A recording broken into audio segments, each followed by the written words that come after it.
kudus-Mu Tuhan. Tiada kata-kata selain puji dan sembah. Saat-saat ini alangkah indahnya Tuhan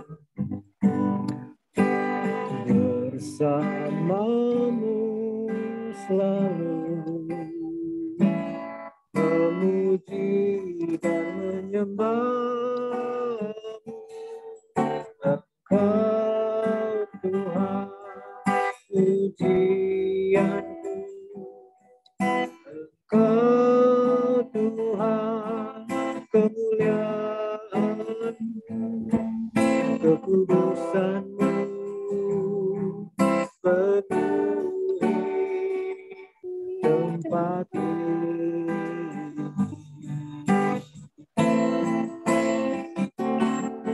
Ku sembahkan dalam baik-Mu, ku tersungkur di kaki-Mu, hingga kemuliaan-Mu kan nyata dalam Engkau Tuhan. Engkau Tuhan pujianku, Engkau Tuhan kemuliaanku, kekudusan-Mu penuhi tempat ini.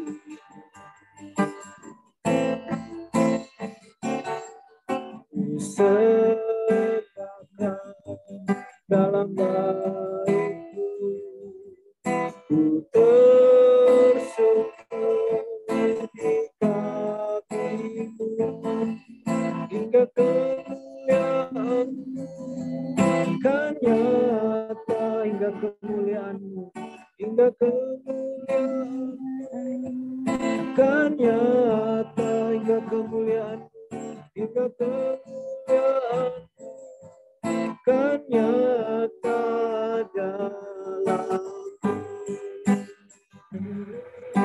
Oh, mari kita sembah Dia. Terima kasih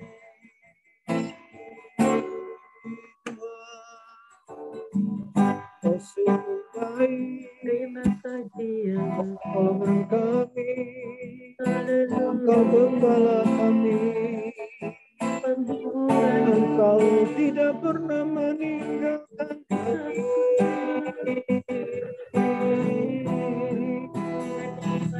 Haleluya.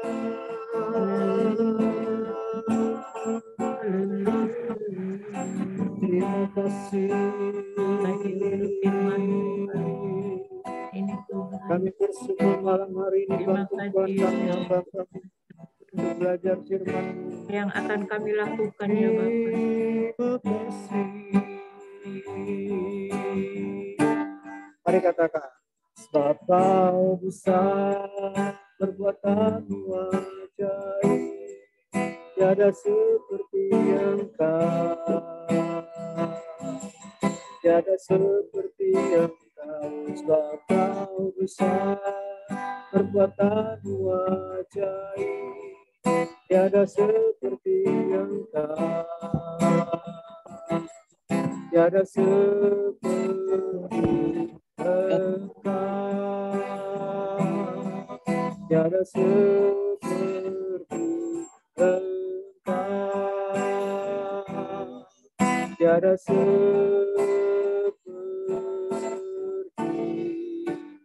Engkau.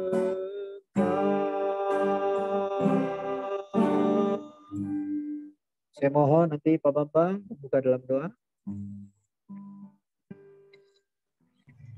Kita berdoa ya. Ya, kita berdoa. Sungguh kami bersyukur Tuhan,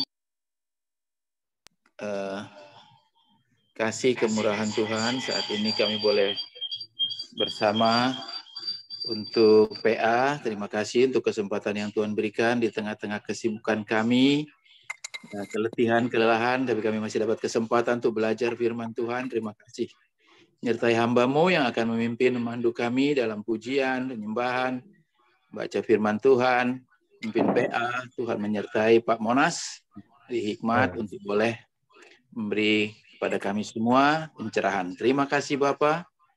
Semua kami yang hadir dalam PA malam hari ini Tuhan memberkati. Kami rindu untuk mengerti, memahami firman Tuhan dan melakukannya. Dalam nama Tuhan Yesus kami berdoa. Amin. Amin. Makasih Pak Bambang. Yep. Iya. Iya, Bapak Ibu, kita mulai saja karena waktu sudah jam 19:34 ya. Oke. Jadi pembahasan kita pada malam hari ini kita berlanjut tentang kristologi ya. Waktu itu kan saya pernah membahas kristologi itu hanya ya semacam pengantar saja. Nah, pada malam hari ini kita akan lebih jauh untuk membelajar bersama-sama, melanjutkan pembelajaran kita tentang kristologi. Karena ini penting ya, pembahasan tentang kristologi dari zaman Yesus, dari zaman rasul-rasul sampai sekarang kan pembicaraan tentang Yesus itu menjadi pembahasan yang hangat ya. Karena Yesus adalah pribadi yang kontroversial. Dia menimbulkan perdebatan, menimbulkan polemik yang tidak pernah berakhir sejak kehadirannya di bumi ini sampai di era postmodern ini ya, terus berpolemik, ada perdebatan tentang nama Yesus sampai sekarang pun Bapak Ibu ya. Kalau bicara tentang Siddhartha Gautama, tentang Konghucu, itu tidak polemiknya kecil, tapi kalau bicara tentang Yesus dari zaman Yesus sampai sekarang terus ada kontroversial, ada perdebatan, ada polemik ya. Lalu sedangkan kalau kita baca di dalam Matius aja ya, murid-murid sendiri di Matius 8, murid-murid bilang begini, dan heran orang-orang itu katanya, siapakah dia ini? Orang apakah dia ini? Murid-murid sendiri pada heran. Lalu kalau kita melihat di Matius pasal yang ke-7, banyak orang takjub mendengar perkataan Yesus. Dia melebihi ahli-ahli Taurat. Sampai saat ini, ya, pembicaraan tentang Yesus ataupun kristologi ini terus tidak pernah berakhir sampai nanti kesudahan zaman, sampai Yesus datang kedua kali. Terakhir saya mendengar bagaimana Murtadin, ya. Agustinus Christopher Kainama, dia di channel YouTube-nya dia bilang apa? Yesus itu masuk neraka. Datanya dari mana? Dia bilang Yesus masuk neraka. Itu datanya dari mana itu? Dia baca Alkitab. Itu mantan, katanya mantan dari Kristen, mantan pendeta katanya. S3, belajar pernah tamatan, alumni dari STT Proklamasi. Setelah diselidiki, bohong besar, dia bukan alumnus dari STT Proklamasi. Memang saudara kita ini banyak pembohongnya mereka ini. Mualaf-mualaf ini banyak pembohongnya ya. Jadi Yesus Kristus masuk neraka, dibantah oleh pendeta Mel Ato kan. Mana datamu? Kau jangan bicara asal aja. Nah Bapak Ibu, jadi kristologi. Kristologi itu kan berasal kata dari Kristos ya. Dalam bahasa Yunani, jadi dua suku kata itu. Kristologi, Kristus dan Kristos atau Yunani, bahasa Yunani, dan logos.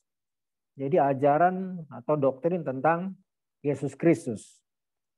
Nah Bapak Ibu sudah yang terkasih di dalam Tuhan Yesus Kristus, mengapa kita perlu belajar tentang kristologi, doktrin tentang Kristus ini? Mengapa kita perlu? Kan sudah sering dibahas.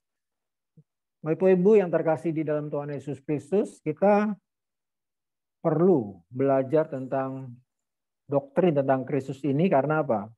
Sebetulnya inti dari kekristenan itu terletak pada pemahaman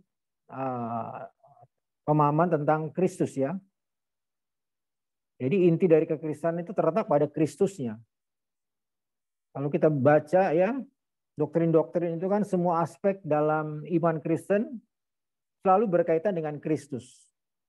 Contohnya saja, kalau kita doktrin tentang Alkitab ya, bibliologi, Alkitab itu. Alkitab itu kan kalau kita baca banyak bicara tentang apa? Bicara tentang Yesus Kristus ya, kelahirannya, nubuatannya dan lain sebagainya. Kalau bicara tentang doktrin dosa hamartiologi, ya di situ membahas apa? Yesus Kristus. Yesus Kristus dia menebus dosa. Yesus Kristus mati di salib dan seterusnya. Kalau bicara tentang Roh Kudus, pneumatologi, Roh Kudus itu kan memberitakan tentang Yesus. Ya, jadi berhubungan semua dengan Yesus. Soteriologi, keselamatan. Yesus Kristus yang menyelamatkan. Bicara tentang Yesus juga. Ya, eskatologi tentang kedatangan Yesus kedua kali. Bicara tentang Yesus. Jadi makanya inti dari kekristenan sebetulnya bicara tentang Yesus Kristus, kristologi. Makanya itu penting sekali Bapak Ibu khususnya pemuda-pemudi ya. Ini harus banyak belajar tentang apa kristologi ya, doktrin tentang kristologi. Kalau saya lihat ini ya anak-anak remaja atau anak pemuda ini pemahamannya agak kurang dalam ya tentang kristologi. Ya. Saya pernah ceritakan bagaimana dari keluarga saya sendiri, saudara saya itu ponakan saya, dia jadi mualaf, menikah dengan orang Madura. Melayani di gereja, tamborin, tapi apa? Setelah pacaran dengan seorang pemuda Madura, akhirnya bukannya dia menarik pemuda Madura itu masuk Kristen, malah dia ditarik menjadi mualaf, jadi Islam. Udah pelayanan loh Bapak Ibu, ya. Karena apa? Ya tidak memahami siapakah Yesus Kristus itu. Doktrin tentang Kristusnya lemah sekali. Kalau dia paham betul tentang Yesus Kristus satu-satunya Tuhan, Juru Selamat dunia, dan hanya Yesus yang bisa membawa dia masuk ke surga, tentu dia tidak akan menjual imannya hanya karena seorang laki-laki Madura itu. Nah Bapak Ibu Saudara yang terkasih, jadi penting ya kita belajar tentang kristologi. Baik kita sebagai majelis, pelayan-pelayan Tuhan, anak-anak muda, semua yang ada di tempat di gereja kita, terus kita harus belajar tentang kristologi. Karena sekali lagi saya katakan, inti dari Kristen itu terletak pada pemahaman tentang Kristus. Kitab ini kan temanya dari Kejadian Wahyu, temanya sebetulnya apa? Yesus Kristus Tuhan, Juru Selamat dunia. Nabi-nabi mendengungkan, berbicara bahwa nanti Mesias akan datang. Semua nabi-nabi besar, Yesaya, Yeremia, nabi-nabi kecil, Malaikat, semuanya bicara tentang Yesus. Yesus akan datang. Semua menunjuk kepada Yesus akan datang. Ya, di Perjanjian Baru bahwa Yesus datang. Yang dinubuatkan digenapi. Jadi temanya sebetulnya Alkitab ini Yesus Kristus. Makanya kita mendorong ya anak-anak kita supaya terus belajar tentang kristologi. Nah, oke, Bapak Ibu sudah yang terkasih di dalam Tuhan Yesus Kristus, dari sejak sejarah mencatat bahwa banyak pandangan-pandangan yang keliru, ataupun pandangan-pandangan yang menyimpang tentang kristologi. Banyak sekali. Ya, sejarah mencatat. Pertama itu ada pandangan yang berkata pandangan Ebionit. Ebionit itu apa? Pandangan ini berkata demikian bahwa Yesus Kristus itu sifat ilahi Yesus tidak asli. Atau Kristus tidak memiliki sifat ketuhanan yang sejati. Ketuhanan Yesus itu tidak real, tidak sejati. Ini teori dari Ebionit ya, Bapak Ibu yang terkasih. Ebion, seolah-olah, seakan-akan, jadi gitu loh. Ebion ya, seolah-olah Yesus Kristus itu dia Tuhan. Dia tidak Tuhan yang sejati. Itu pandangan dari Ebionit ya. Ini pandangan ini tentu kita tolak ya. Ini pandangan ini lahir teori ini di abad pertama loh. Ya. Golongan ini menolak realita sifat ilahi daripada Yesus Kristus. Ebion, dilihat hanya seakan-akan ya. Pandangan ini berkata demikian. Jadi seolah-olah Yesus itu diilustrasikan seperti ini, seperti ada suatu benda yang dilihat dari kejauhan seperti di bukit, namun ketika didekati sebenarnya itu benda itu bukan bukit, sebenarnya rumah. Nah, ini pandangan dari Ebionit. Lalu ada pandangan yang kedua adalah pandangan Docetics, ya. Nah, ini bertolak belakang dengan pandangan Ebionit. Pandangan Docetic berkata apa? Tubuh jasmani Yesus tidak real. Yesus itu tubuh jasmani tidak real. Bagaimana tidak real? Orang dia mati disalib kok dikatakan tidak real, ya. Yesus Kristus dikatakan seperti hantu, ya, seperti setan, tidak real. Ini pandangan dari kelompok Docetics, ya. Nah, ada lagi pandangan yang ketiga itu pandangan Nestorian. Nestorian ini malah pandangannya berkata demikian. Kedua sifat Allah dan manusia, ya, sifat Yesus kan, Yesus mempunyai dua natur, manusia sejati dan Tuhan sejati. Itu tidak disatukan katanya. Tidak disatukan. Lalu, nah zaman-zaman terakhir ini kan, zaman modern masuk. Seperti saksi Yehova. Saksi Yehova yang dimotori, pelopori oleh Charles Russell, dikatakan Yesus Kristus itu bukan Allah. Dia ciptaan pertama dari Allah. Dia dikatakan sebagai penghulu malaikat, ya. Mikael, Yesus Kristus. Ini pandangan dari saksi Yehova loh. Lalu pandangan dari teolog-teolog liberal, Yesus Kristus itu bukan Allah, ya. Yesus Kristus bukan Allah hanya sebagai guru moral. Dia manusia biasa yang luar biasa. Jadi Yesus Kristus bukan Allah. Dia hanya guru moral, orang baik, manusia biasa yang luar biasa. Nah, itu pandangan-pandangan yang keliru, yang menyimpang tentang ketuhanan dan kemanusiaan Yesus. Jadi Bapak Ibu sudah yang terkasih, jadi kalau kita bicara tentang kristologi, sepanjang sejarah sudah banyak teori-teori yang salah menyesatkan. Nah itu, jadi nggak heran kalau Yesus Kristus dari dulu pun, dari abad pertama sampai sekarang ini, sudah diperdebatkan. Apalagi sekarang ini kan zaman era YouTube, zaman era media sosial begitu luar biasa. Terus saja, ya. Kalau bicara tentang Alkitab, bicara tentang sorga, neraka, itu nggak terlalu benturannya, problemnya nggak terlalu keras. Tapi manakala bicara tentang ketuhanan Yesus, kristologi itu, waduh, itu luar biasa, ya. Terjadi perdebatan, terjadi permusuhan, terjadi perkelahian, dan seterusnya. Oke, Bapak Ibu sudah yang terkasih di dalam Tuhan Yesus Kristus. Sekarang kita akan bahas lebih jauh tentang Yesus, ya. Nama-nama dari Yesus Kristus. Atau istilah-istilah, ya, dari Yesus Kristus. Yang pertama, Yesus, namanya, ya, berangkat dari nama. Yesus itu adalah nama Yunani, ya, nama Yunani, bukan nama Ibrani, ya, nama Yunani. Iesos, ya. Orang Yunani ini kan tidak mempunyai huruf H, ya, huruf Y. Dia disatukan I dengan E, jadi digabung. Jadi Iesos. Jadi nama Yesus itu adalah nama Yunani. Lalu nama Ibraninya apa? Nama Ibraninya adalah Yosua. Makanya kalau kita baca di dalam Alkitab banyak, ya. Alkitab itu kan Yosua, nama-nama Yosua. Nah, dia nama Yosua dengan Yesus itu sebetulnya sama. Kalau Yesus kan di bahasa Yunani. Bahasa orang Yunani. Tapi kalau bahasa Ibraninya Yosua. Nah, bahasa Arab apa? Isa. Jadi Yosua, Yesus itu sama. Nah, seorang pakar Alkitab namanya William Buckley, dia berkata demikian, Yesus itu bentuk Yunani, ya, nama orang Yahudi.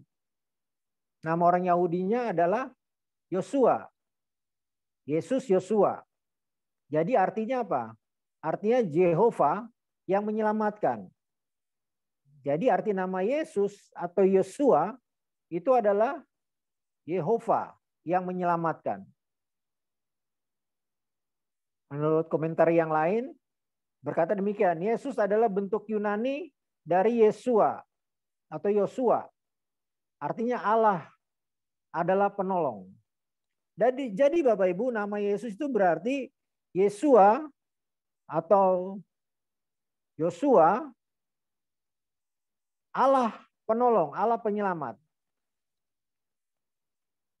Jadi kehadiran Yesus itu mempunyai misi menyelamatkan. Kalau kita baca di dalam Matius 1 ayat 21, saya bacakan untuk kita ya. Dikatakan demikian. Ia akan melahirkan anak laki-laki dan kau akan menamakan dia Yesus. Karena dialah yang akan menyelamatkan umatnya dari dosa. Nah, perhatikan. Namanya Yesus. Nama Yunaninya ya. Apa pekerjaannya? Dialah yang akan menyelamatkan umatnya dari dosa. Menyelamatkan, tugas misinya menyelamatkan. Yosua menyelamatkan ya. Allah yang menyelamatkan. Jadi kalau orang Ibrani kan bilang Yosua Hamasiah. Ya. Yosua Hamasiah. Orang Islam bilang Isa Al-Masih. Jadi itu sama ya. Yesus, Yosua, Yosua Hamasiah, Isa Al-Masih. Itu nama daripada Yesus Kristus. Lalu yang kedua, Yesus pernah disebut gelarnya adalah Kristus. Itu Yesus, kalau Yesus itu kan nama pribadi. Tapi kalau Kristus itu bukan nama ya. Nah, Kristus itu adalah jabatan. Kristus, itu Yunani, dari bahasa Yunani. Kalau Mesia, itu bahasa Ibrani ya. Artinya yang diurapi. Jadi Kristus itu Yunani, Mesia Ibrani. Sama artinya yang diurapi. Yesus Kristus. Jadi Yesus Kristus juru selamat, Allah yang menyelamatkan, dialah yang diurapi. Yesus Kristus jadi juru selamat yang diurapi. Yesus Kristus. Yesus kan juru selamat, Allah yang menyelamatkan, Kristus. Jadi juru selamat yang diurapi. Nah, Bapak Ibu Saudara yang terkasih di dalam Tuhan Yesus Kristus. Jadi sekali lagi Kristus itu bukan fam, kayak Monas Latif. Monas Latif itu fam. Tapi bukan. Yesus Kristus, Yesus itu berarti Kristus itu adalah apa? Jabatannya, orang yang diurapi, jabatan. Kalau kita baca di Matius 1 ayat 16 kan dikatakan demikian. Yakub memperanakan Yusuf, suami Maria, yang melahirkan Yesus yang disebut Kristus. Ya, Yesus yang disebut Kristus. Disebut Kristus, yang diurapi. Nah, kalau kita baca Alkitab sebetulnya kalau kita lihat Yesus Kristus ada banyak ya. Tapi ada juga penyebutannya di balik Kristus Yesus, Kristus. Coba kita buka 2 Timotius 3 ayat 16. Dikatakan demikian, 2 Timotius 3 ayat 16. Ini bukan Yesus Kristus, Kristus saja ditulisnya. 2 Timotius 3 ayat 16 dikatakan demikian. 2 Timotius 3 ayat 12. Memang setiap orang yang mau hidup beribadah dalam Kristus Yesus. Nah, ini dibalik kan. Kristus Yesus akan menderita aniaya. Ya, dalam Alkitab sering dikatakan Yesus Kristus Yesus itu sama saja ya. Jadi orang juru selamat yang diurapi, Yesus Kristus. Jadi itu kedua, nama yang pertama adalah Yesus, yang kedua Kristus jabatan, yang ketiga adalah Yesus adalah anak manusia. Sering kan kalau kita baca Alkitab kan anak manusia. Dalam perjanjian lama, anak manusia itu ada dikatakan di dalam Mazmur ya. Saya baca untuk kita ya, Mazmur 8 ayat yang keempat. Dikatakan demikian, Mazmur 8 ayat yang keempat. Jika aku melihat langitmu, buatan jarimu, bulan dan bintang yang kau tempatkan, apakah manusia? Sehingga engkau mengingatnya, apakah anak manusia sehingga engkau mengindahkannya? Jadi di dalam perjanjian lama, sebutan anak manusia sudah ada. Di dalam Daniel 7 juga ada. Daniel 7 ayat yang ke-13. Saya bacakan untuk kita. Sudah ada istilah-istilah anak manusia. Daniel 7 ayat 13 dikatakan demikian. Aku terus melihat dalam penglihatan malam itu tampak datang dengan awan-awan dari langit seorang anak manusia. Datanglah ia kepada yang lanjut usia dan ia dibawa ke hadapan. Anak manusia. Jadi di dalam perjanjian lama pun sudah disebut ada istilah anak manusia. Bagaimana di Ezekiel juga ada tulis di Ezekiel ya, tentang anak manusia. Bagaimana dalam perjanjian baru? Perjanjian baru lebih banyak lagi, setidaknya ada 40 lebih ya. Yesus sering menyebut dirinya anak manusia, ya. Yesus kan sering berkata demikian. Anak manusia datang untuk mencari dan menyelamatkan yang terhilang. Anak manusia datang untuk memberikan nyawanya. Anak manusia akan datang diiringi dengan para malaikatnya. Anak manusia akan diserahkan dalam tangan orang berdosa. Banyak. Tapi sebetulnya apa sih artinya anak manusia? Ya, ibu-ibu, bapak-bapak yang terkasih dalam Tuhan. Jadi artinya anak manusia ada dua pengertian. Anak manusia yang pertama adalah menunjukkan bahwa Yesus itu dia asli manusia sejati, ya. Dia bukan manusia jadi-jadian, ya. Dia manusia sejati. Kalau anak ayam, ya pasti ayam, ya. Anak kucing pasti kucing. Jadi Yesus Kristus anak manusia, dia benar-benar manusia sejati. Sama seperti kita makan, Yesus makan. Tidur, kita tidur, Yesus juga tidur. Yesus lelah, ya, pada waktu di kapal, di perahu dia tertidur kan. Nah, manusia, real manusia, dia manusia sejati, bukan manusia jadi-jadian. Lalu yang kedua, pengertian dari anak manusia, yang pertama tadi menunjukkan artinya bahwa dia manusia sejati. Yang kedua adalah manusia khusus. Manusia khusus artinya apa? Manusia bukan seperti kita. Kita kan manusia yang peccability. Artinya kita yang berdosa. Yesus Kristus itu manusia cuma tidak berdosa. Kalau kita baca di Ibrani 4 kan, Yesus Kristus itu tidak berdosa. Ya. Ada serangan-serangan dari kaum mualaf kan, Yesus itu berdosa katanya. Dia kumpul dengan perempuan berzina, dia marah. Dia membunuh ribuan babi katanya, dibuang ke ribuan babi, mati ke mana? Waktu diusir jatuh ke jurang kan. Yesus itu berdosa katanya. Dia punya tabiat, dia punya pikiran, dia punya hakikat berdosa. Dari kaum mualaf seperti itu bilang, seperti itu ya. Tidak, jadi manusia khusus. Yang kedua arti anak manusia berarti manusia khusus yang kita baca dari Daniel ya, Daniel 7 tadi ayat 13. Anak manusia itu akan datang, penglihatan Daniel kan. Jadi Yesus itu manusia khusus, manusia yang tidak berdosa. Nah, itu anak manusia. Yang keempat, dikatakan bahwa apa? Anak Allah. Yesus Kristus itu anak Allah. Saya cepat saja ya, karena nanti ada tanya jawab. Anak Allah. Yesus disebut anak Allah. Apa artinya? Berarti banyak orang berkata demikian ya, khususnya orang-orang dari saudara kita Tom Kedar itu, ya, mereka berkata mempunyai pandangan bahwa anak Allah berarti apa? Allah itu menikah, kawin dengan Maria, punya anak Yesus. Pandangan mereka seperti itu. Kita diejek, ya. Muslim salah paham ya. Dengan istilah anak Allah tidak berarti apa? Allah menikah dengan Maria dan punya anak. Bukan berarti seperti itu. Mereka kan sering sebut Allah tidak beranak dan tidak diperanakan. Lam yalid walam yulad walam wahu kukuhan ahad. Allah tidak beranak dan tidak diperanakan. Kita juga tahu mana ada Allah itu beranak, mana ada Allah kawin. Allah itu kan roh adanya. Ya. Allah itu roh adanya, mana ada Allah itu kawin. Kita juga tidak percaya ya seperti mereka. Sama, Allah itu roh ya. Mana mungkin Allah itu beranak? Salah pandangan mereka. Kita juga tidak percaya ya seperti apa namanya? Allah yang beranak itu.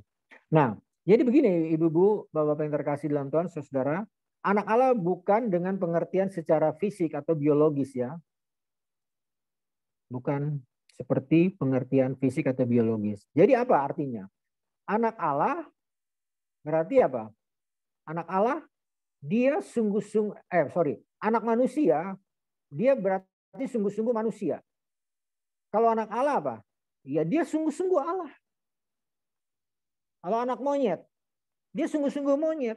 Anak anjing, dia sungguh-sungguh anjing. Kalau anak Allah, ya dia sungguh-sungguh Allah. Jadi sehakikat, sederajat. Yesus kan anak Allah. Berarti dia sederajat, sehakikat dengan Allah. Yesus menyebut dia anak Allah. Berarti apa? Dia Allah. Dia sehakikat dengan Allah. Dalam orang si Insan Mogogita kan pernah berkata demikian. Saudara, anak presiden, apa presiden? Umatnya menjawab, bukan. Anak gubernur, apakah gubernur? Bukan. Anak raja, apakah raja? Tidak. Takbir, Allahu Akbar. Nah, lalu saya tanya begini, Pak Insan, apakah anak monyet dia monyet? Apakah anak anjing dia bukan anjing? Apakah anak kucing dia bukan kucing? Tentu kan anak anjing dia adalah anjing. Anak monyet dia adalah monyet. Hasilnya monyet. Nah kalau Insan Mogogita bilang anak presiden, apakah presiden? Bukan, betul. Karena itu bicara tentang jabatan. Anak gubernur, apakah dia gubernur? Bukan, betul. Itu jabatan. Tapi kalau anak monyet, anak manusia, apakah dia manusia? Manusia. Saya anak manusia. Saya manusia. Karena hakikat saya manusia. Bukan jabatan saya. Anak presiden itu jabatan. Presiden itu jabatan. Jadi salah. Dia menafsirkan, mengartikan anak Allah seperti itu. Ya. Yesus anak Allah berarti dia sehakikat, sederajat dengan Allah. Makanya kan Yesus pernah, orang Yahudi pernah marah kepada Yesus. Engkau menyamakan dirimu. Yesus kan menyebutkan dirinya anak Allah. Engkau menyamakan dirimu dengan Bapa. Wah, Yesus Kristus akhirnya apa? Hendak dibunuh oleh kaum Farisi. Di Yohanes 5 itu ya, ayat 17-18. Nah yang terakhir, dikatakan Tuhan. Yesus itu Tuhan. Nah Bapak Ibu dalam bahasa Yunani Tuhan itu adalah kurios ya. Tuhan itu, kurios itu gelar kehormatan. Ya. Seperti Sir atau Lord dalam bahasa Inggris ya. Kurios itu gelar kehormatan. Yesus disebut kurios. Ya. Seorang yang mempunyai kehormatan yang sangat tinggi. Dalam bahasa Yunani kurios itu apa? Kurios itu mempunyai arti dua. Mempunyai arti apa? Dia penguasa. Dia Tuhan. Dia penguasa alam, langit, bumi, laut beserta isinya. Juga dia juga punya arti dia Tuan. Ya, kurios bisa berarti Tuhan dan juga bisa berarti Tuan. Dalam Alkitab seperti itu. Tinggal dilihat konteksnya saja. Coba kita lihat di dalam Matius 6 ayat 24. Matius 6 ayat 24 dikatakan demikian. Matius 6 ayat 24. Nah, saya bacakan ya. Tak seorang pun dapat mengabdi kepada dua tuan. Nah, dua tuan. Tak seorang pun dapat mengabdi kepada dua tuan. Karena jika demikian ia akan membenci yang seorang dan mengasihi yang lain. Nah, tuan di sini dalam bahasa aslinya, bahasa asli Alkitab Yunani, kurios dikatakan kurios. Tak seorang pun dapat mengabdi kepada dua kurios, tuan. Nah, bukan Tuhan loh. Diterjemahkan di sini, ini memakai istilah kurios, tapi tuan. Tetapi, coba kita buka lagi di Filipi 2, ayat yang ke-10. Filipi 2 ayat ke-10 dikatakan demikian.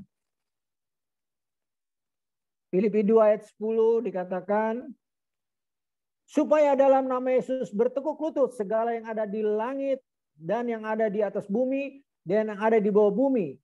Dan segala lidah mengaku Yesus Kristus adalah Tuhan, kurios, bagi kemuliaan Allah. Nah, semua ya bertekuk lutut. Yang ada di langit, yang ada di bumi bertekuk lutut. Nggak mungkin Tuhan, segala yang di langit dan bumi bertekuk lutut kepada Tuhan. Tentu Tuhan. Nah, ini dipakai kurios untuk Yesus. Ya. Dan segala lidah mengaku Yesus Kristus adalah Tuhan, kurios. Ya. Jadi itulah nama-nama Yesus. Dia adalah Tuhan. Dia kurios. Dia pencipta langit, bumi, laut beserta isinya. Dialah Tuhan kita. Oke, Bapak Ibu sudah yang terkasih. Jadi saya ulang lagi, nama-nama Yesus itu adalah yang pertama apa? Yang pertama adalah dari namanya Yesus, ya. Yang kedua dia punya gelar Kristos, ya, jabatannya. Yang ketiga anak manusia, manusia sejati. Yang keempat anak Allah. Dan yang kelima dialah Tuhan, Kurios, menguasai langit, bumi, laut beserta isinya. Oke, sampai di sini saja dulu. Nanti akan ada tanya jawab. Silakan Bapak Ibu untuk meresponinya. Kita belajar bersama-sama. Terima kasih. Saya serahkan kepada Pak Bambang untuk mengatur jalannya, Kak. Iya. Terima kasih Pak Monas. Ya. Kita mudah-mudahan kita bisa dimatiin nggak Mama? Udah aku pesan. Aduh, ini dimatikan dulu yang di Maria. Jauh dikit. Iya. Oke, silakan kalau ada yang mau bertanya. Kita sudah dengarkan tadi tentang nama-nama Yesus dan jabatan. Ya, memang dari sejak zaman bahkan pengakuan iman Nisea juga yang kita suka bacakan itu ya, pengakuan iman rasuli. Kalau percaya kepada Allah cuma sedikit, aku percaya kepada Allah Bapa yang Maha Kuasa. Sudah. Tapi kepada Yesus panjang sekali. Dan kepada Yesus Kristus dan seterusnya. Lalu kepada Roh Kudus hanya sedikit. Dan kepada Roh Kudus. Ya, itulah memang dari sejak pertama perdebatan tentang Kristus. Oke. Kita mau masuk dalam termin pertama. Yang ingin bertanya, silakan. Langsung aja dijawab Pak Monas apa berapa orang? Ya boleh. Langsung aja Langsung. kali ya. Ya. Oke, silakan kalau ada yang ingin bertanya, silakan. Kita sharing bersama.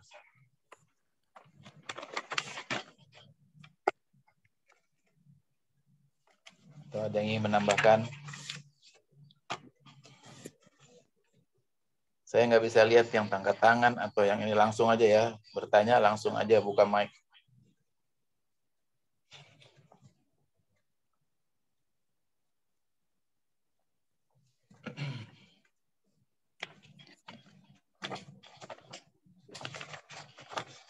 Ya, ada banyak tadi ya. Ada ebionit, ada doketisme, ada nestorian, saksi Yehova, banyak macam pandangannya. Tapi yang oke, kalau belum ada yang bertanya, saya ingin nambahin dikit bahwa kita semua sudah mendengar ya, firman Tuhan. Dengar, bahkan perkataan Yesus itu di Matius pasal 5, 6, 7 itu dasar yang teguh itu, dasar yang kokoh. Yesus sudah jelas-jelas katakan, yang mendengar dan melakukan firman yang kukatakan, dia seperti orang bijaksana. Yang sering terjadi adalah orang mendengar, memahami, berhenti hanya di situ. Mendengar dan memahami, berhenti, tapi tidak melakukan. Nah, itu yang banyak terjadi. Banyak orang-orang juga yang mengerti, memahami, tapi stop sampai di situ. Tidak melakukan. Nah, itu dia. Memahami Yesus Tuhan, tapi tidak taat, tidak setia. Ya, itu dia. Oke, silakan kalau ada yang bertanya. Ayo langsung saja, Pak Jackson. Pak Jackson yang saya lihat mukanya di sini. Silakan yang lain. Shalom Pak Jackson. Ini Pak Marpaung sudah gabung ini, sudah masuk. Pak Marpaung. Ibu Donda ya.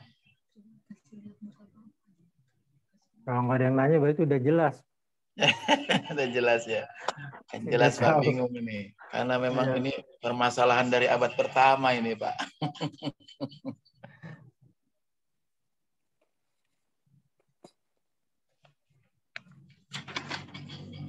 Ya, halo. Halo, silakan. Saya mau berikan pengalaman aja kemarin waktu di pesawat. Maaf ya, saya nggak bikin video karena baru bangun kami tadi malam ada acara. Di sini masih jam 8 pagi.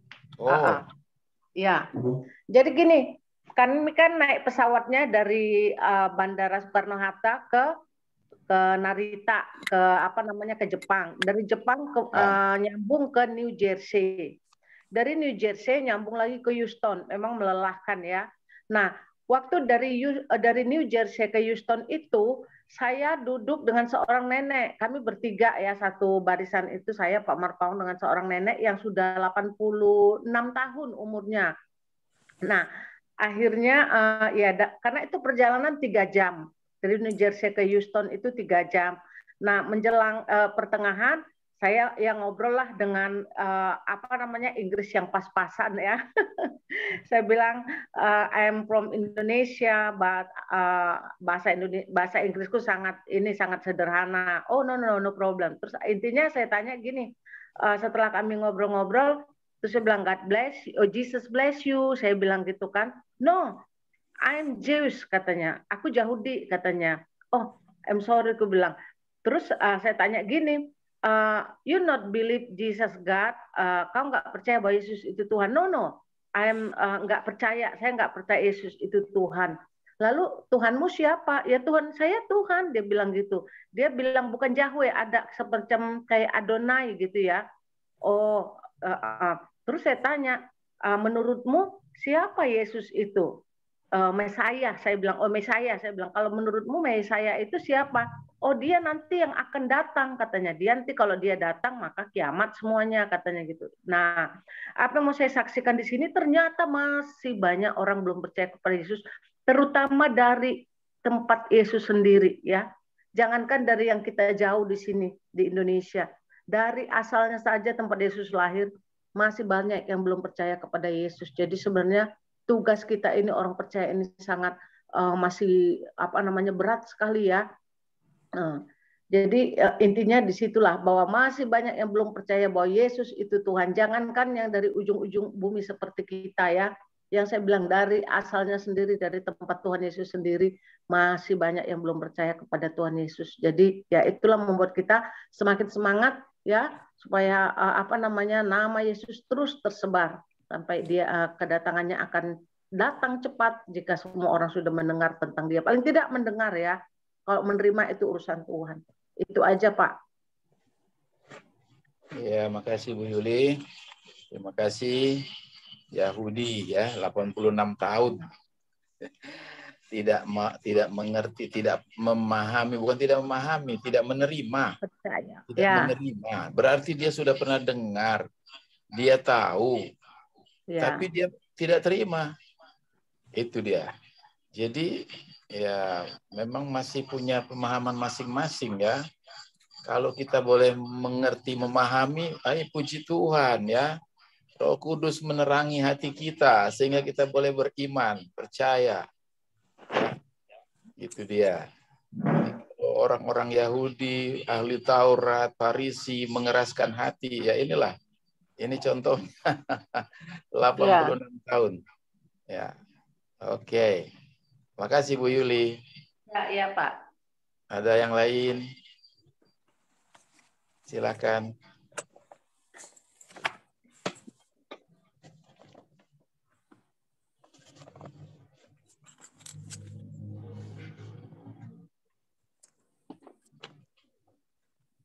Jangan mengeraskan hati ketika Tuhan melawat, ketika Tuhan datang. Jangan mengeraskan hati, jangan menutup hati. Shalom. Halo, Shalom Jackson.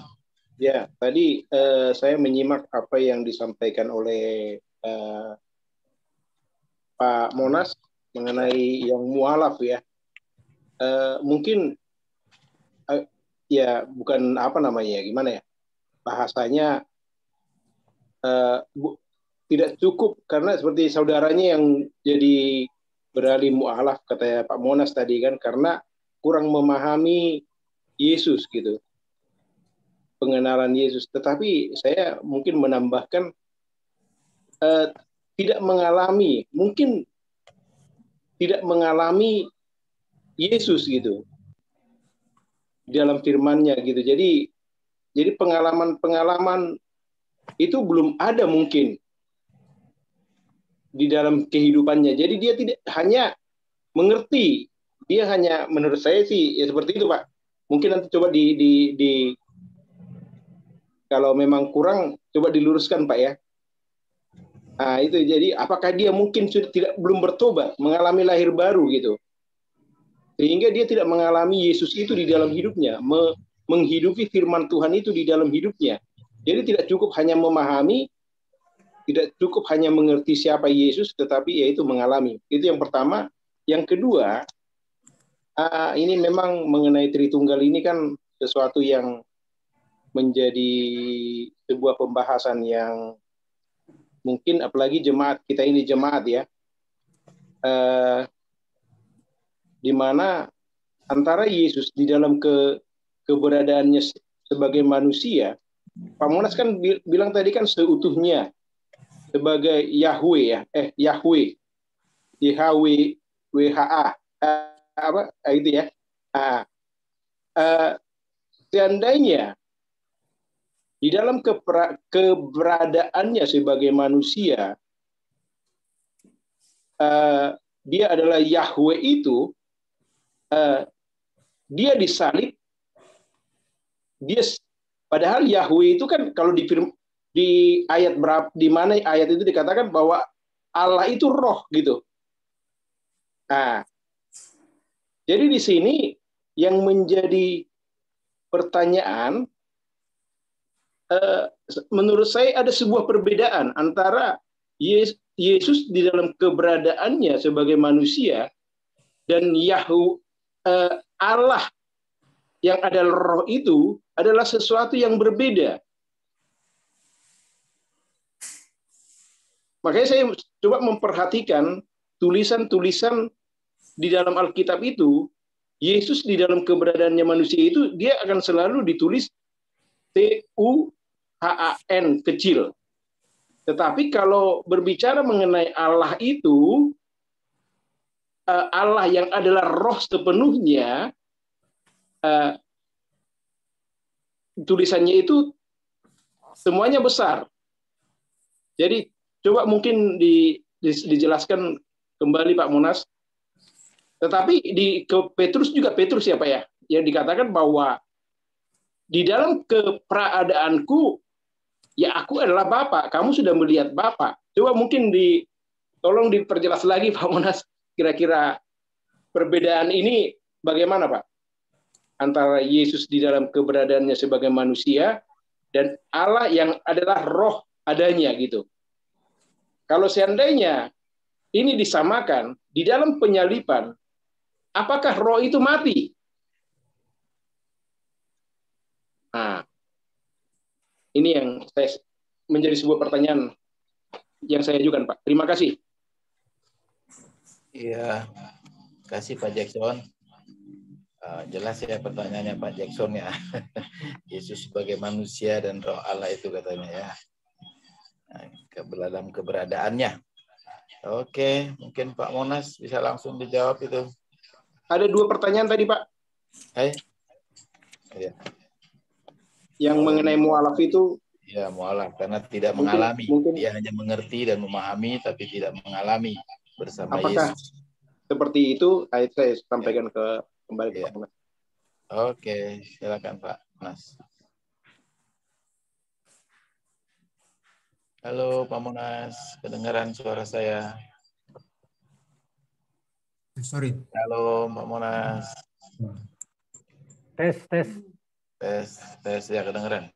Oke. Ya. Terima kasih Pak Jackson untuk 2 pertanyaannya. Yang pertama tentang keluarga saya itu yang jadi mualaf ya. Kenapa dia menjadi mualaf?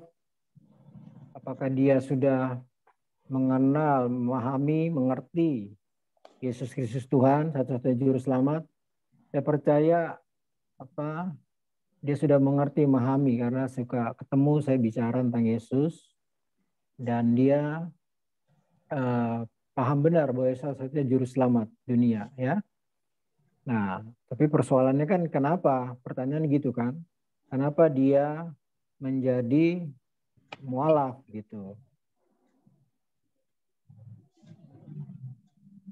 Kalau ditanya tentang mengalami, dia sudah mengalami tentang ketuhanan Yesus, hidup bersama Tuhan, sudah melayani Tuhan. Waktu dia itu kan melayani di gereja, saya sebut saja lah gereja GBI di Kelapa Gading Tampak Siring. Sebelum Tampak Siring itu, sebelum orang melayani, dia juga ada pembinaan, ada SOM-nya, School of Ministry ya. Jadi pembinaannya. Dan lama itu loh, kalau di di gereja GB itu lama, belum layak ataupun belum bisa orang melayani tanpa ada kelas-kelas pembinaan seperti itu. Dan materi-materinya juga sudah ada. Saya pernah baca bukunya tentang materi SOM-nya mereka, tentang ketuhanan Yesus dan lain sebagainya. Nah pertanyaannya kenapa dia kok bisa jadi mualaf? Ya kalau saya lihat ya bisa saja.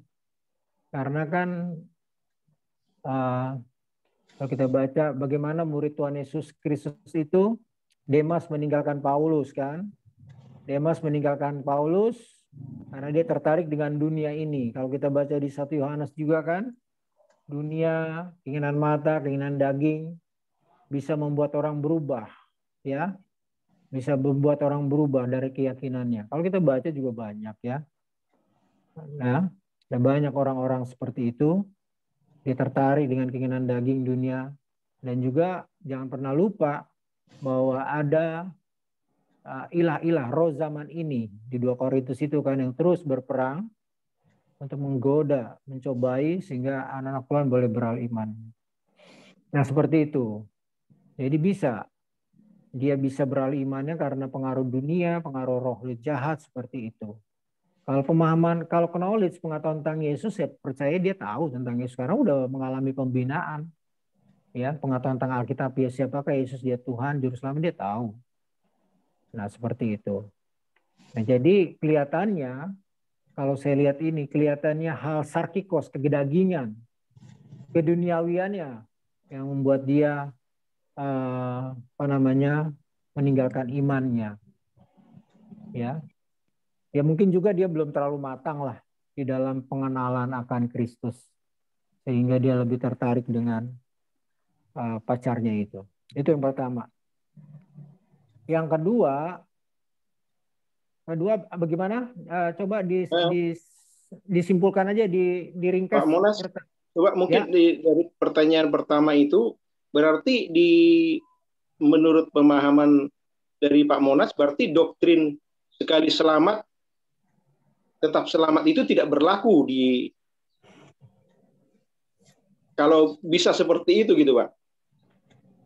Apakah doktrin itu tidak berlaku gitu Pak? Apakah berarti di sini keselamatan itu bisa hilang? Oh enggak, saya nggak bicarakan tentang keselamatan di sini. Saya hanya bicarakan dia meninggalkan imannya.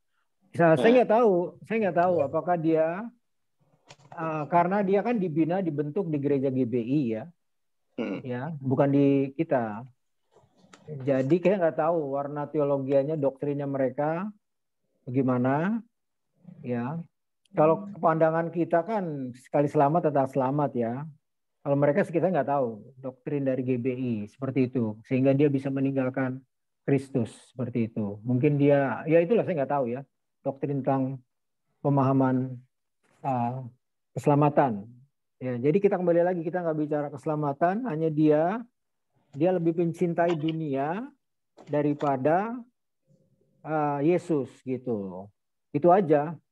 Iya. Ya. Oke Pak Jackson. Ya Pak Jackson, itu dia benar. Jadi kita nggak bicara soal keselamatan di situ Pak Jackson. Ini manusia bisa untuk mengikuti keinginan daging tadi ya. Sarkikos kata Pak Monas. Semua. Bahkan ya kita pun sendiri kalau memang ikut keinginan daging bisa seperti itu. Makanya kita perlu sungguh-sungguh mengerti, memahami tentang Yesus itu ya. Oke. Jadi bukan soal keselamatan nih Pak Jackson. Ya, ini langkah kedagingan ini ya.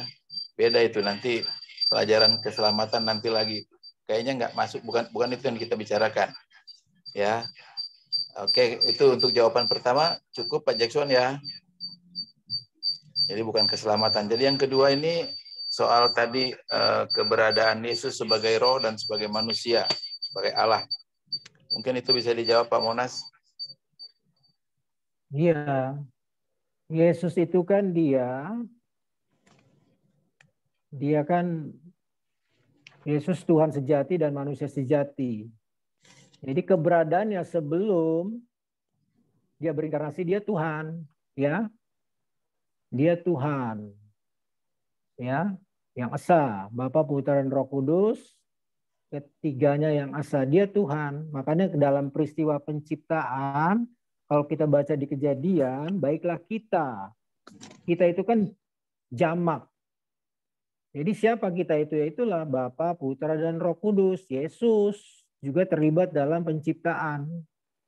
Nah, lalu Yesus yang terlibat dalam penciptaan itu, jadi dia berinkarnasi. Berinkarnasi NRK, jadi menjadi daging ya. Pada mulanya adalah firman, firman itu bersama-sama dengan Allah. Firman itu adalah Allah ya. Dia menjadi manusia ya.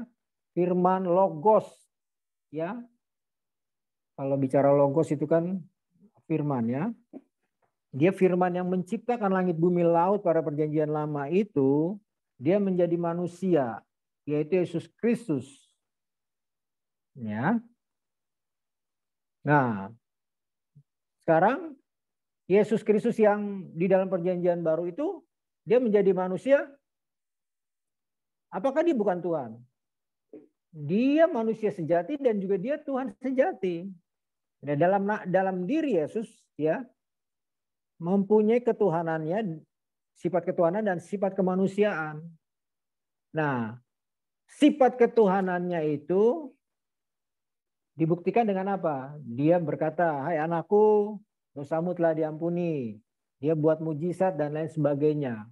Jadi kemanusiaannya apa? Ya dia mati disalib. Dia mati disalib, manusianya mati, ya. Nggak ada Tuhan mati disalib. Manusianya yang mati. Mati disalib untuk apa? Untuk membayar hukuman dosa-dosa kita. Karena kan dosa harus diselesaikan dengan penghukuman. Ya kemanusiaan Yesus itu yang mati, bukan ketuhanannya. Seperti itu. Jadi Yesus yang setelah dia mati bangkit, kalau ada di salah satu ayat di Ibrani ya, nanti saya cari. Allah Bapa sendiri berkata, bentar ya, Ibrani berapa nih?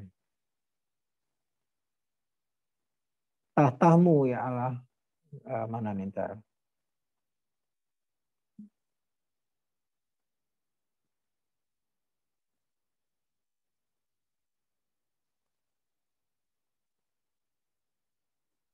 Mungkin ada yang bisa bantu saya.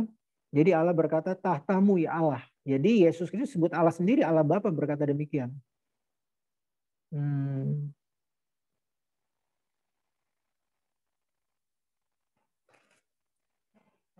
Mana nih? Bentar ya.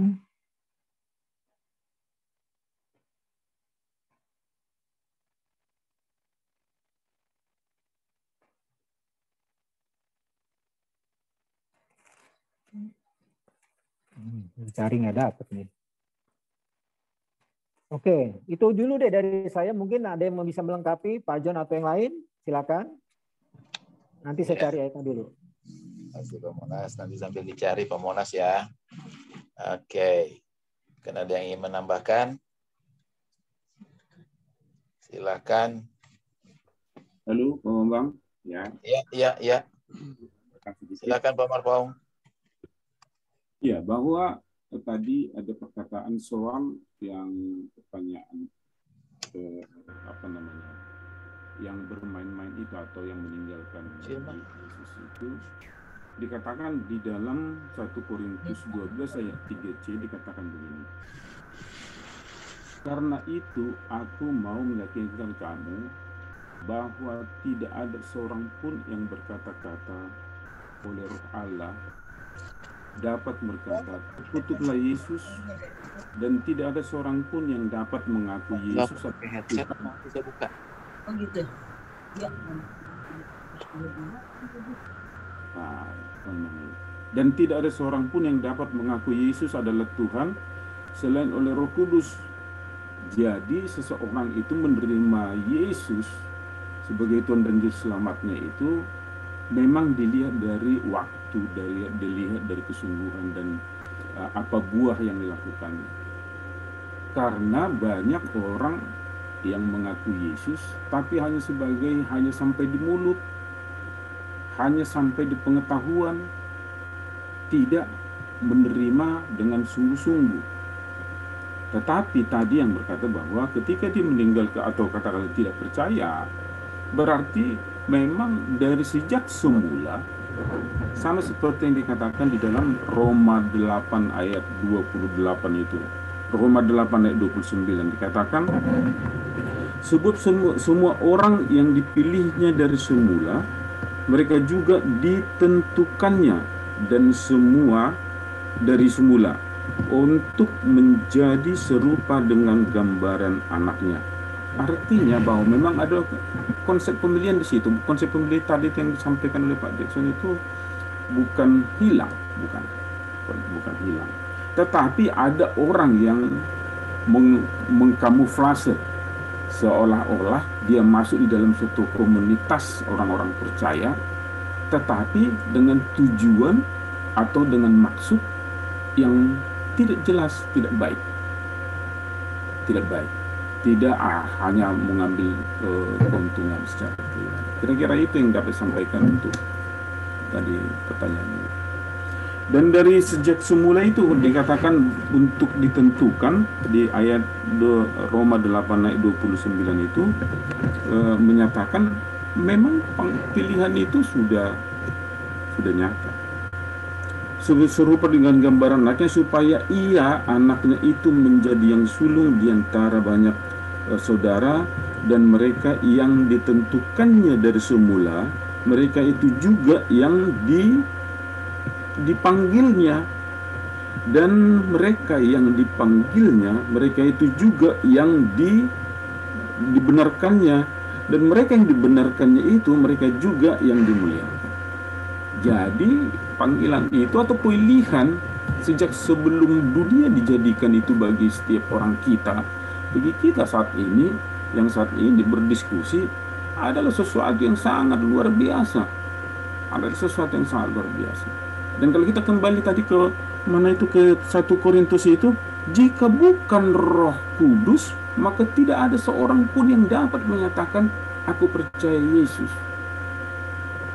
Mungkin bisa kita lihat dia seperti sungguh-sungguh, tapi waktu dan kesempatan akan menunjukkan dia siapa. Terima kasih.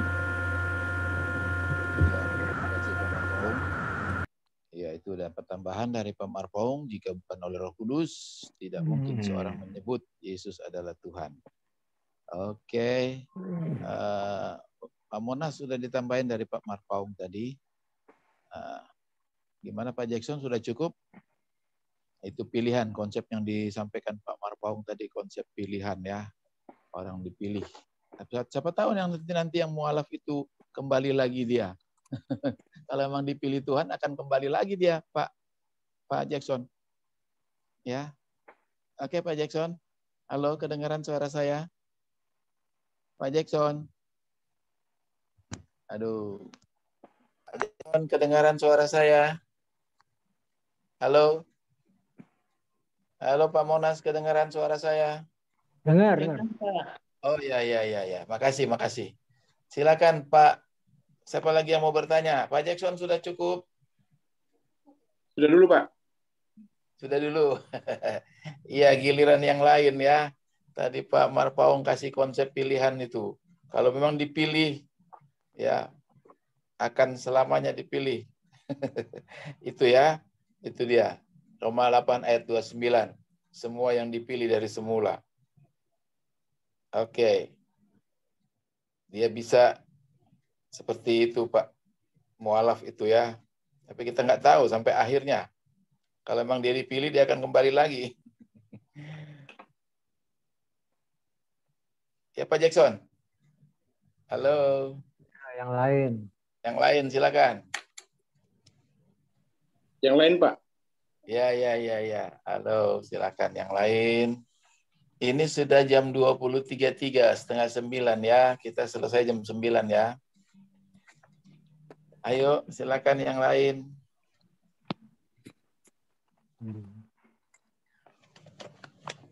Jam 9 apa setengah 9? Jam berapa? Iya, ini 20.34. Kita mulai tadi kan setengah 8. Ya Pak ya? Jadi berarti sampai jam 9 aja ya? 1,5 jam ya? Kebanyakan. Pak Bambang? Yap, Pak Samuel. Silakan Pak Samuel. Saya sih hanya usulan aja. Ya. Kalau misalnya materi-materi yang seperti ini, ada baiknya diberikan handout-nya gitu. Handout-nya bisa dikirim pakai WA. Jadi kalau orang mendengarkan saja kan kadang lupa gitu ya. Tapi kalau membaca apa yang disampaikan itu akan lebih mudah untuk mengajukan pertanyaan. Gitu. Kalau sekarang kan mungkin Pak Monas sudah jelasin, cuma kan bisa lupa gitu ya. Tadi dijelasin apa gitu. Tapi kalau ada handout-nya mungkin bisa membantu lah untuk memberikan pertanyaan seperti itu. Itu sih usulan saya Pak untuk next. Pak. Iya, makasih Pak Samuel usulan ya. Oke, diperhatikan supaya nanti dibuatkan lebih baik lagi ke depan ya. Kita buatkan handout-nya ya, bisa dilihat tertulis ya, bisa dikirim lewat WA supaya bisa sama-sama kita belajar lebih baik lagi. Terima kasih Pak Samuel. Apakah ada yang lain?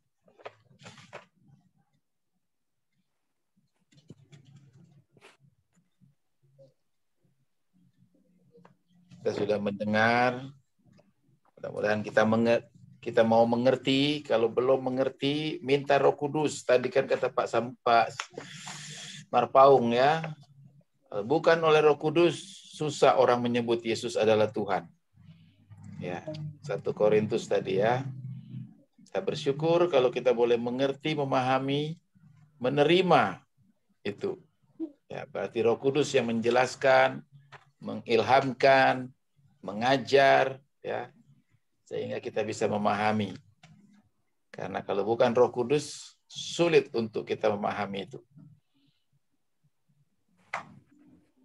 Bahkan melakukannya pun sulit, ya, karena banyak orang mengerti, memahami firman Tuhan, tapi sulit untuk melakukan.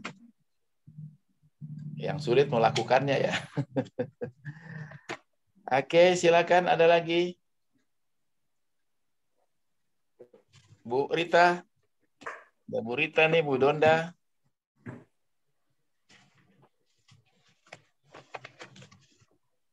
Halo.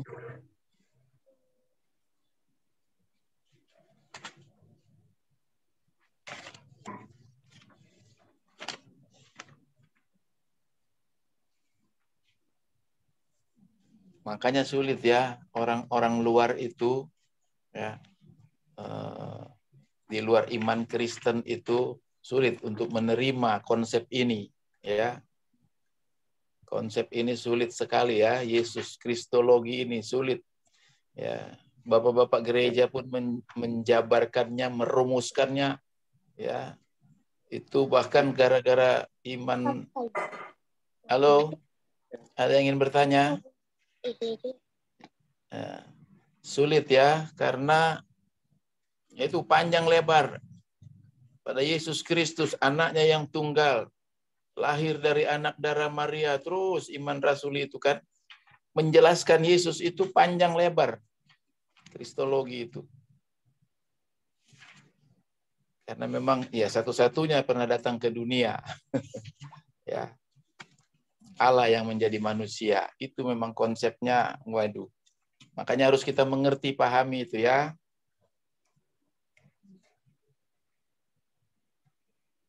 Waduh, luar biasa nih. Karena terlalu sulit, apa udah ngerti semua ini? Saya mau bertanya, Pak.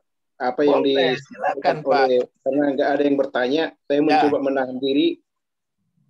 Apa yang disampaikan oleh Bang Lian yang dari Amerika sana.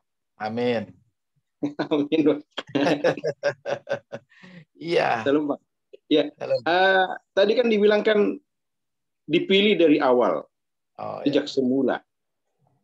Berarti maksudnya di sini seakan-akan Tuhan itu bersandiwara.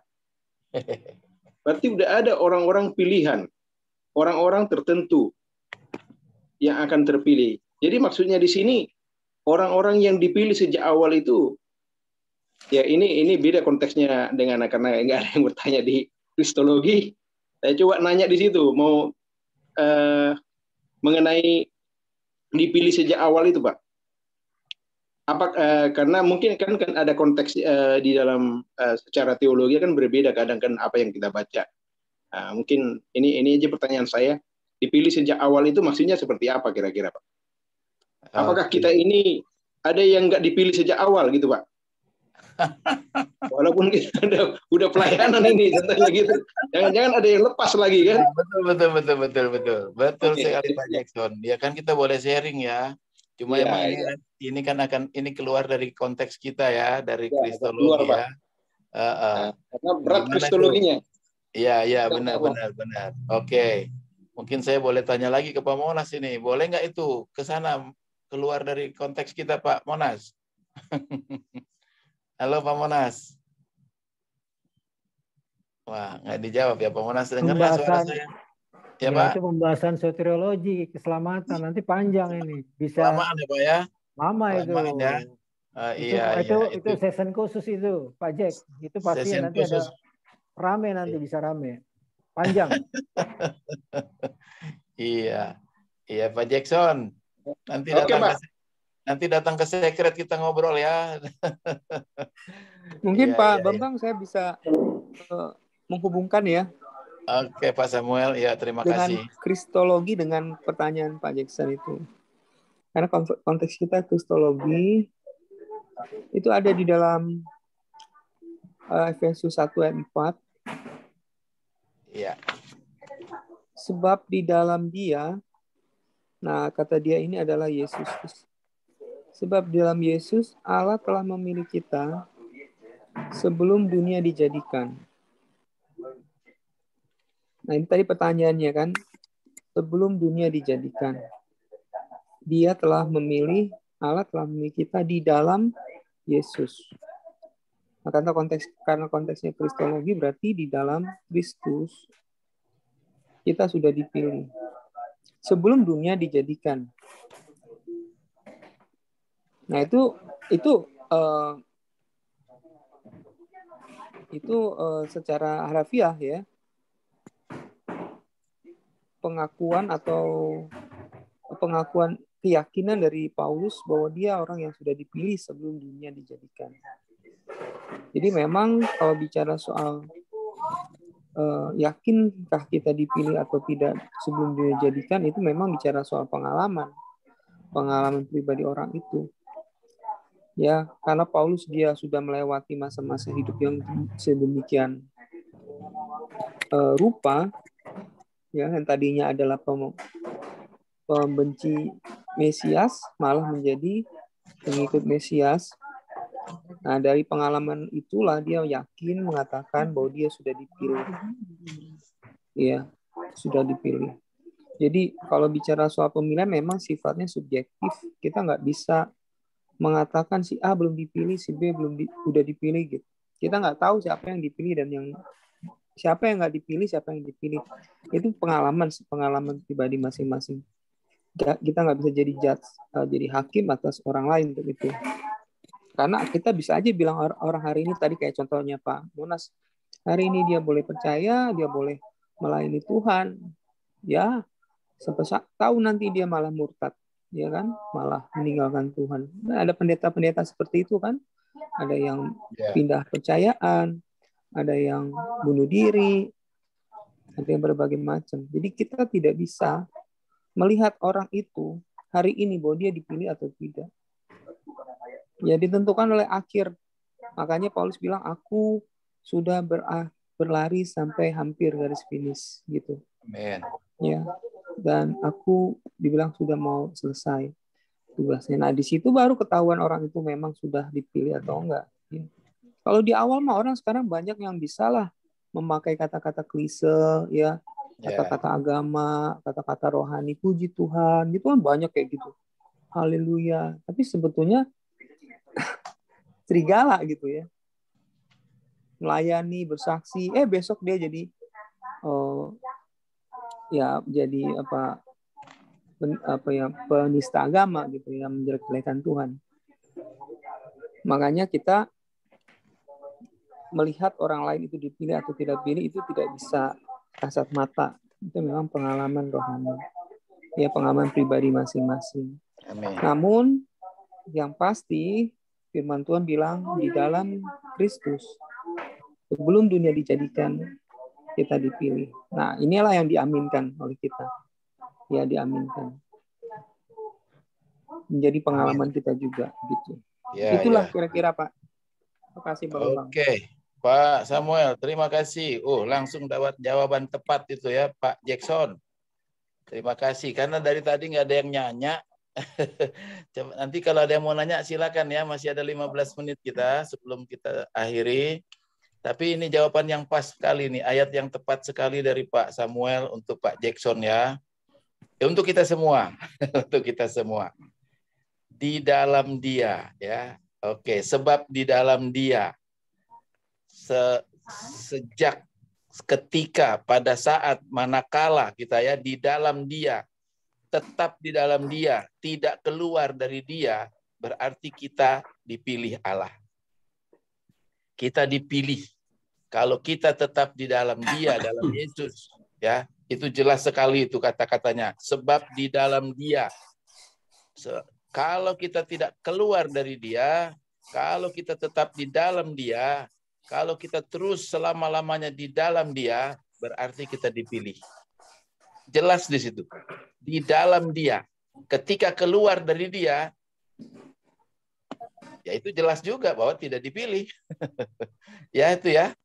Kalau soal pilihan itu ya, jelas banget ini kata-katanya ini. Di dalam Dia, Allah telah memilih kita. Keluar sedikit, keluar sebentar, berarti kita tidak dipilih. Ya, jangan sampai apalagi lama-lama dikeluar dari Dia.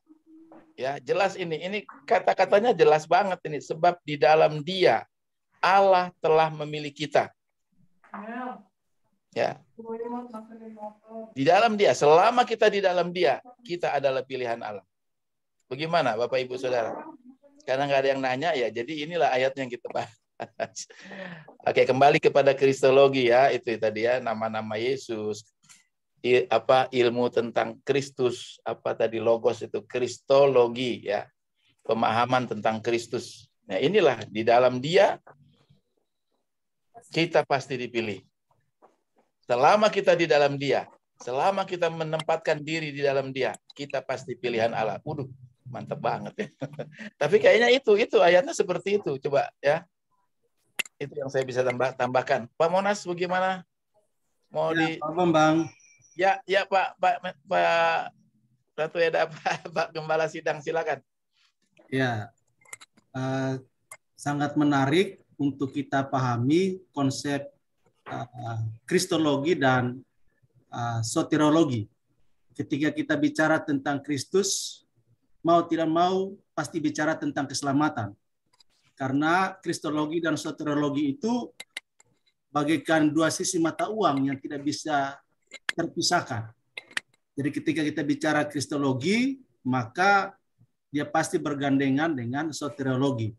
Itu sebabnya apa yang dikatakan oleh Pak Monas dan juga yang disampaikan oleh Pak Jackson, Pak Sam tadi, merupakan mata rantai yang tidak bisa terpisahkan. Nah, konsep kristologi memang harus menjadi konsep yang kuat di dalam diri kita. Itu sebabnya semangat atau spirit dari kita sebagai orang-orang percaya perlu seperti Rasul Paulus, ya, bahwa dia meninggalkan segala sesuatu karena Kristus. dan ingin mengenal Dia dalam kuasa kebangkitannya. Dan itu merupakan sesuatu kerinduan yang sangat besar. Nah, oleh karena itu, ketika Pak Monas mengatakan tentang Kristologi, maka spirit kita harus seperti Paulus yang rindu sekali untuk mengenal Yesus lebih dan lebih. Karena tidak cukup hanya dengan membaca Alkitab lalu selesai. Tidak. Tapi terus-menerus kita berjuang untuk mengenal Kristus.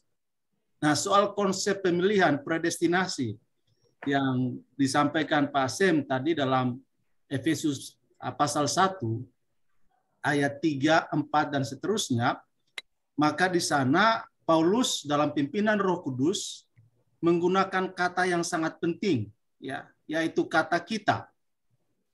Kata kita itu menjadi kata kunci dalam pimpinan Roh Kudus yang digunakan oleh Rasul Paulus dalam Efesus pasal 1. Nah, kata kita Paulus sedang bicara dalam konteks dekat, yaitu orang-orang percaya, orang-orang Kristen di Efesus, ya, yang sudah percaya menerima Yesus sebagai Tuhan dan Juru Selamat secara pribadi. Maka Paulus katakan kita dalam perspektif soteriologi sudah dipilih sebelum dunia dijadikan.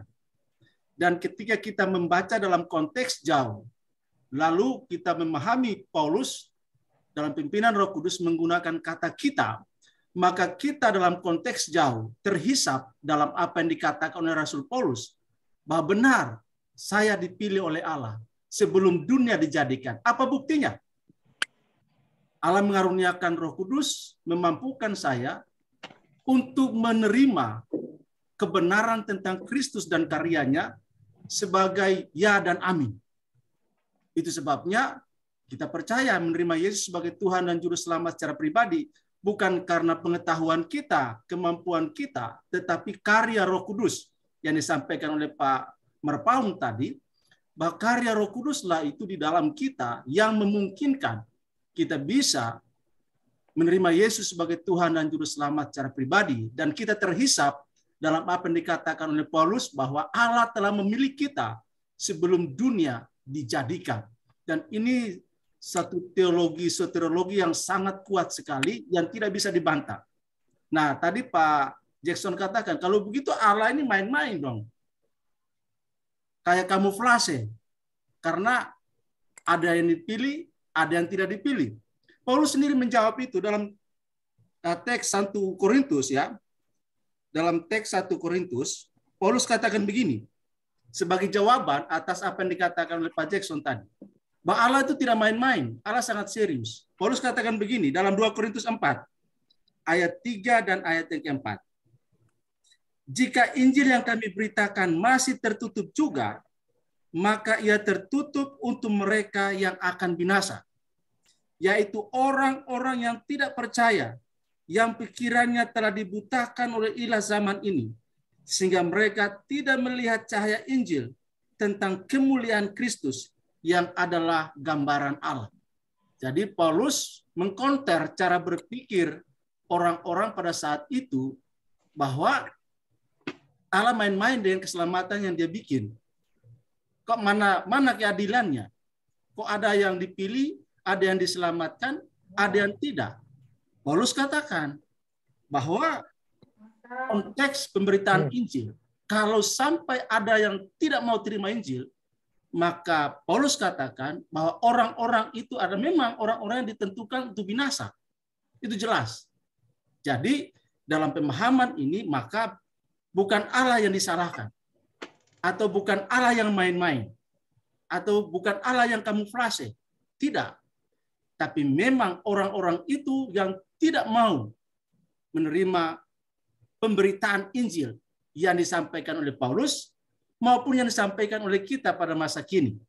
Nah, itu sebabnya Injil terus diberitakan untuk menunjukkan bahwa pada waktu, timing, hari, bulan, tahun yang tepat, orang itu pasti melihat bahwa saya diselamatkan, saya dipilih sebelum dunia dijadikan. Oleh karena itu kita hari ini bisa berkata, saya dipilih oleh Tuhan sebelum dunia dijadikan. Kenapa? Karena saya bisa berada di dalam Kristus itu karena Roh Kudus. Nah, Pak Jackson tadi kata, jangan-jangan kita melayani tapi nggak dipilih. Nah, proses ini harus terus-menerus membawa kita kepada pengenalan akan karya Kristus di dalam kehidupan kita. Jangan sampai kita melayani, bukan karena kita selamat, tetapi ya karena hanya mau melayani. Nah, pemahaman ini perlu sekali untuk melakukan introspeksi secara pribadi. Benarkah saya sudah di dalam Kristus? Mungkin mulut berkata, tapi hati beda. Namun Paulus juga mengatakan bahwa orang yang percaya dalam hati mengaku dengan mulut pasti selamat, ya kan? Karena tidak mungkin antara hati dan mulut berbeda.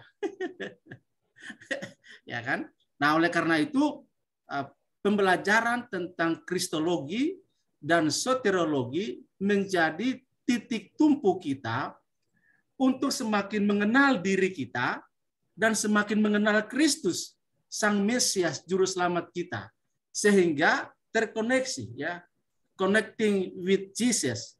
Jadi kita terkoneksi dengan Yesus day by day, hari demi hari, ya. Jadi proses belajar ini membawa kita kepada pemahaman dan pengenalan yang semakin dalam dan semakin kuat tentang keselamatan dan tentang Kristus. Tadi Pak Monas kasih kesaksian bahwa ada yang jadi berubah walaupun dia melayani. Nah, ini menjadi pertanyaan penting kan?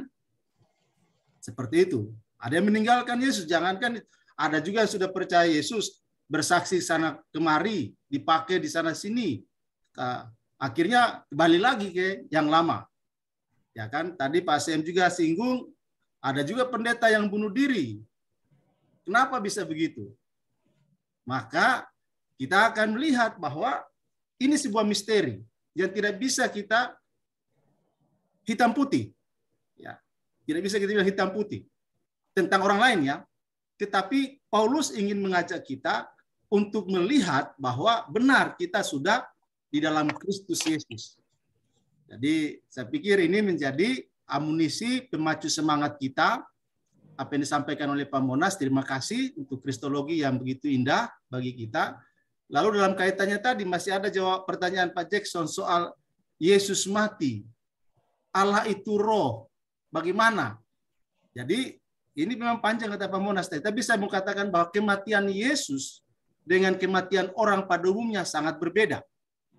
Ya, saya hanya mengatakan itu, kematian Yesus sangat berbeda dengan kematian manusia pada umumnya. Kalau kita baca Yohanes 19 ayat 30, di sana dikatakan bahwa Yesus menyerahkan nyawanya, sementara kematian orang yang lain nyawanya diambil. Kan gitu. Sangat berbeda, ya kan? Jadi kematian manusia pada umumnya nyawanya diambil. Tapi kematian Yesus, ia menyerahkan nyawanya, bukan diambil daripadanya, tapi ia menyerahkan nyawanya. Tetelestai, sudah selesai, lalu ia menyerahkan nyawanya kepada Bapaknya. Ya, Yohanes 19 ayat 30.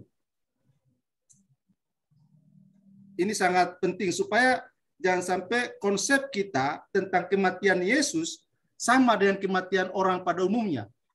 Tidak sama, berbeda sekali. Ya. Lalu ia menundukkan kepalanya dan menyerahkan nyawanya. Jadi Yesus yang menyerahkan nyawanya kepada siapa? Kepada Bapaknya. Ya kan? Tapi kalau kematian orang pada umumnya, nyawanya diambil daripadanya. Nah, itu sedikit informasi supaya jangan sampai kita berpikir kematian Yesus itu sama dengan kematian pada umumnya. Sangat berbeda. Itu sedikit tambahan buat tadi pertanyaan Pak Jackson soal Yesus dan Allah dan Roh adalah Roh. Terima kasih. Saya kembali kepada Pak Bambang. Oke, baik. Terima kasih Pak Gembala. Kita sudah dapat tambahan lagi tadi ya. Allah tidak main-main. Allah tidak main-main ya Pak Jackson. Nah, mungkin Allah main-main. Allah sangat serius, tapi Allah sangat mengasihi kita. Sangat mengasihi, karena Allah adalah kasih. Puji Tuhan. Tapi Allah tidak main-main, makanya kita perlu terus mengenal, pengenalan terus-menerus akan Kristus Yesus ya. Semakin mendalam, semakin dalam kita mengenal Kristus. Mari kita sungguh-sungguh mengenal Kristus ya. Dia sungguh sangat amat baik. Tidak ada yang lebih baik seperti dia, pribadi yang agung seperti Yesus. Oke, ini sudah jam 20.58. Masih ada Pak Monas masih mau tambahin? Terima kasih Pak Gembala sudah menambahkan. Iya, dari saya sih ini masih berlanjut ya. Karena kristologi masih panjang. Nanti kita akan bahas selanjutnya yang akan datang. Itu aja dari saya, Pak Bambang. Ya, makasih Pak Monas. Terima kasih sudah menyampaikan buat kita semua PA malam hari ini. Ya, terima kasih buat semua yang hadir. Biar kiranya boleh semakin mengerti dan semakin terdorong untuk belajar sungguh-sungguh, memahami sungguh-sungguh ya tentang kristologi ini, sehingga kita mempunyai jawaban yang tepat, ya, jawaban yang benar. Bahkan buat diri kita sendiri mengerti, memahami, ya, sehingga tidak dipermainkan orang. Itu kembali lagi kepada tadi, di dalam dia itu ya. Kalau saya dapat di dalam dia. Ya, ketika orang percaya, orang nggak akan ragu-ragu. Ketika saya percaya sungguh-sungguh Pak Monas, saya nggak akan ragu-ragu sama Pak Monas. Ya, ketika saya percaya sungguh-sungguh sama Pak Jackson, saya nggak akan berpikir, apakah Pak Jackson bisa dipercaya? Nggak.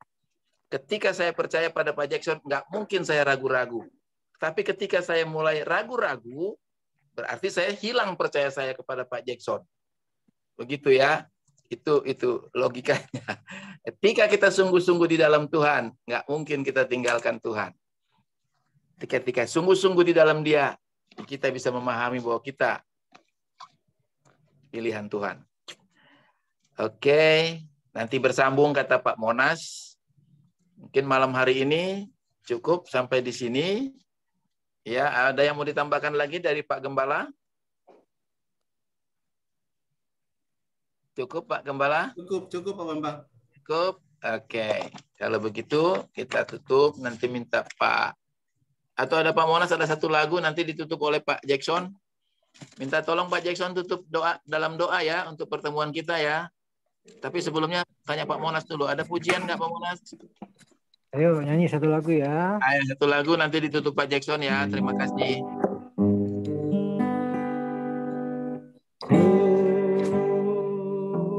Seperti-Mu Yesus, disempurnakan selalu setiap jalanku, memuliakan nama-Mu.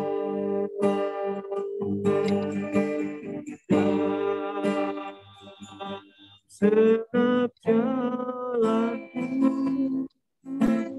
memuliakan nama-Mu. Amin. Silakan Pak Jackson. Kita berdoa. Bapa yang kami sembah di dalam nama Yesus, segala pujian syukur kami panjatkan kepadamu. Kami bersyukur untuk kembali Tuhan, di mana kami dapat bersama-sama untuk semakin mengenal Yesus, untuk semakin kami mengerti Tuhan. Terima kasih untuk pelayanan Pak Monas dan Pak Bambang Tuhan saat ini. Tuhan memberkati pelayanan mereka, demikian juga keluarga. Semuanya ya Tuhan, Engkaulah yang memberkati semua kami yang saat ini ikut di dalam PA ini Tuhan. Dan biarlah juga Tuhan seluruh jemaat-Mu rindu haus untuk pengenalan akan Engkau Tuhan. Untuk semakin hari semakin mencintai Tuhan. Tuhan tolonglah Bapa. Bapa kami memohon Tuhan supaya hari lepas hari kami semakin seperti Yesus. Sehingga kami membawa dampak untuk sekitar kami. Untuk keluarga kami. Untuk di tengah pekerjaan kami. Untuk dimanapun kami berada ya Tuhan. Supaya orang melihat bahwa Yesus yang ada bersama dengan kami. Dan mereka percaya kepadamu Yesus sebagai Juru Selamat. Bapak terima kasih ya Tuhan untuk malam ini ya Bapak. Kami memohon kepadamu Tuhan, tolonglah Tuhan untuk persiapan-persiapan untuk tema-tema yang akan disajikan di dalam PA-PA. Berilah hikmat bagi hamba-hambamu BPH di dalam mempersiapkannya ya Tuhan Yesus. Demikian juga untuk jemaatmu Tuhan, untuk semakin ditambah-tambahkan di dalam belajar pendalaman Alkitab ini ya Tuhan. Bapak terima kasih ya Tuhan, terima kasih untuk waktu dan kesempatan saat ini. Tuhan, inilah kami mau beristirahat, kami mau bubar Tuhan. Engkaulah yang memberkati, Engkaulah yang menjagai kami. Dan biarlah besok pagi kami bangun di pagi-pagi benar Tuhan. Dan di jam 5 nanti kami dapat bersama-sama kembali untuk berdoa, untuk beribadah kepadamu. Terima kasih ya Bapa. Di dalam nama Tuhan Yesus Kristus kami berdoa dan mengucap syukur. Haleluya. Amin. Amin.